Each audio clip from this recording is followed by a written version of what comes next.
There once was a time in the distant past when the fertilizer and pesticides of the United States Midwest left the fields and journeyed downstream to create a dead zone in the Gulf of Mexico. That dead zone doesn't exist anymore, nor does it exist does any dead zone exist anywhere in the world. Well, chapter 1 is called The Great Awakening. How did it happen? Not long ago, our ancestors had a great awakening. It began small but gained in size in the 20th century. Global warming was the major concern then, and land use was the #2 source of greenhouse gases, behind fossil fuel power plants and ahead of all transportation. 30 million acres a year, ecosphere-wide, was being lost due to land degradation. Our food source was under siege. The world population, still growing in 2014, had tripled in the previous 80 years. Our ancestors were addicted to fossil fuels, and their ancestors were children of the Enlightenment, which included enlarging the bonds of human empire to the effecting of all things possible. They had a reductive approach to the world.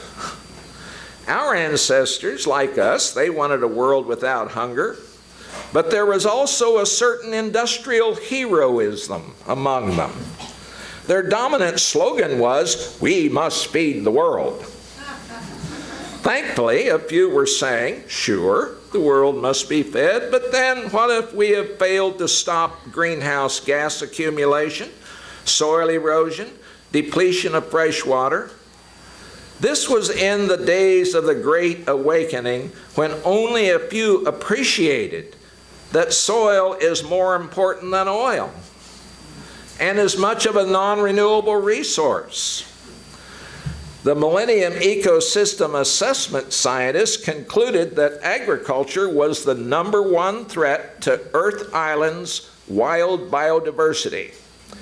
It was a time to confront the problem of agriculture instead of only addressing problems in agriculture. Now, an increasing number of scientists and ecologists had accurately diagnosed the negative consequences of grain production. Noting the virtues of natural systems, most featured perennials and more or less constant ground cover. And so there came a time when they called for ecological intensification. Now this is about where the agreement ended, for there were already 2 camps of agricultural scientists ready to address the problem with the language of ecological intensification. The dominant camp was like most early 21st century scientists. They were intellectual descendants of Francis Bacon. The generation before them, indeed some of their major professors, were the agriculturists responsible for the 20th century's Green Revolution, which by industrial agriculture standards was a great success. That is what the new generation pointed to. After all, grain yields had doubled, sometimes tripled. Almost everyone into the 21st century of the Green Revolution was still hailed as a success, and in a limited sense it was. Its core assumption went back to New Atlantis, to the effecting of all things possible. Now, obvious to all, but seldom mentioned, was that revolution's fossil fuel dependency. Degraded soils, poisoned water, greatly accelerated greenhouse gas emissions from ag land. In less than half a century, farms ecosphere-wide, industrialized, and increasingly dependent on the extractive economy. Before the new genotypes could respond, fertilizer, pesticides, and when necessary and possible, irrigation wells were required. But the Green Revolution's success story had another shadowy side: the collateral damage to the small farmers who, for credit, mortgaged their farms to buy inputs. When the inevitable crop failure came, they lost their small farms, usually to larger farmers. Where was the more thoroughgoing critique of this to come from? Not from the scientists. Professor Angus Wright, a historian of Latin America and the environment in the 20th century, wrote books and articles still widely used in our classrooms today. Wright was a major diagnostician of the assumptions leading to the negative consequences of the Green Revolution. He was also a student of the movement of landless people. His description of the implicit and explicit goals of the Green Revolution shock us now, especially the implicit assumption that agriculture was not vitally linked to nature. With the Green Revolution, more than food was on the line. Green economic development was also, and for good reason, 2 world wars and a global depression. With that in the background, it was held that agriculture was to serve as an instrument for the advancement of industry and economic development. Adoption of the entire Green Revolution package was considered essential. Technology was considered neutral, but if persuasion failed, one was to use compulsion. So starting with the idea that the problem is low productivity, chemicals are needed. If more chemicals were needed, build a chemical plant. Soil degradation was factored in, but as a cost, and the economist's emphasis on the input-output ratio. And the gap between the social and scientific cultures was largely ignored.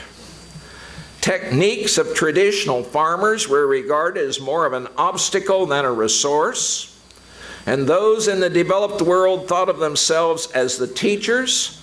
The poor were considered learners.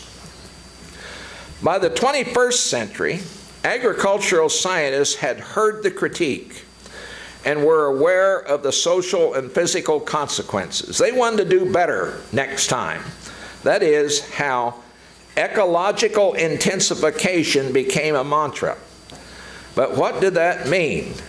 Well, more technological cleverness, precision planning, molecular tools, GMOs. Biological diversity was given a nod through rotations and cover-up crops, and it was a combination of agriculture engineers, molecular biologists, geneticists, and agronomists all ready to launch a second, but this time more benign, Green Revolution. Well, there was another problem, and it was from the same paradigm as the first. Given past successes with annual grains, technological cleverness still reigned. Radical thinking was difficult. The dominant camp still saw annual grains as the necessary hardware, even though the software of how to grow them had proven limited.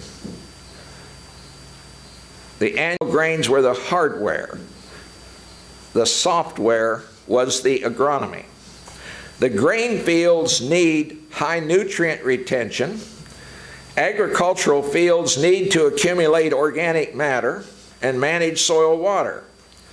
These goals are hard to meet once vegetation is cleared from the field, whether with the plow or herbicides. Annual grain plants were not in the ground long enough for soil microbes and invertebrates to fully protect and enhance the soil quality, and soil erosion still continued. A major effort, though, was started in the second decade of the 21st century to domesticate more herbaceous perennials, increase the variety of new hardware. Now, this new effort was made possible the new paradigm. A few scientists had looked for their standard to nature's natural ecosystems, those perennial mixtures which had evolved over millions of years. That represented ecological intensification. Would it not be easier to achieve the goal that both camps agreed on if they were to mimic a prairie or grassland with perennial grain mixtures? Perennial hardware made it possible in one stroke. It took half a century. The paradigm for grain production, which had existed for 10,000 years, was changed. Researchers were encouraged by the rapid response to selection by wild species. The farmer became Kernza. Silphium, a sunflower relative, became an important oilseed crop. So an effort was launched to do a thorough inventory of herbaceous perennials or shrubs throughout the ecosphere that would produce hard seeds. And this part of the mission was anticipated to be like, as Land Institute scientist David Van Tassel put it, screening microbes for novel antibiotics like penicillin. That was the inventory phase. Researchers also set themselves the task of analyzing what happened during domestication of the annual grains, and from there explored how it could be repeated with their wild perennial candidates. But there was more to the equation. It had long been known that any new crop requires more than breeding and genetics. Interdisciplinary teams featuring agronomy, plant pathology, soil science, food science, plant breeding, economics, and social justice were assembled. The challenge was lessened considerably for some species. For example, Kernza, now widespread throughout the ecosphere. A relative of wheat and other grains allowed plant breeders to transfer knowledge from those other grains. In Kernza, Land Institute scientist Lee DeHaan found what is called the Q gene, which is also in wheat, allowing both shatter resistance and free threshing. Also, new genetic technique helped achieve breakthrough in domesticating complex wild species. Domestication also required evaluating large numbers of plants and selecting the best to intermate. New computational power made that possible.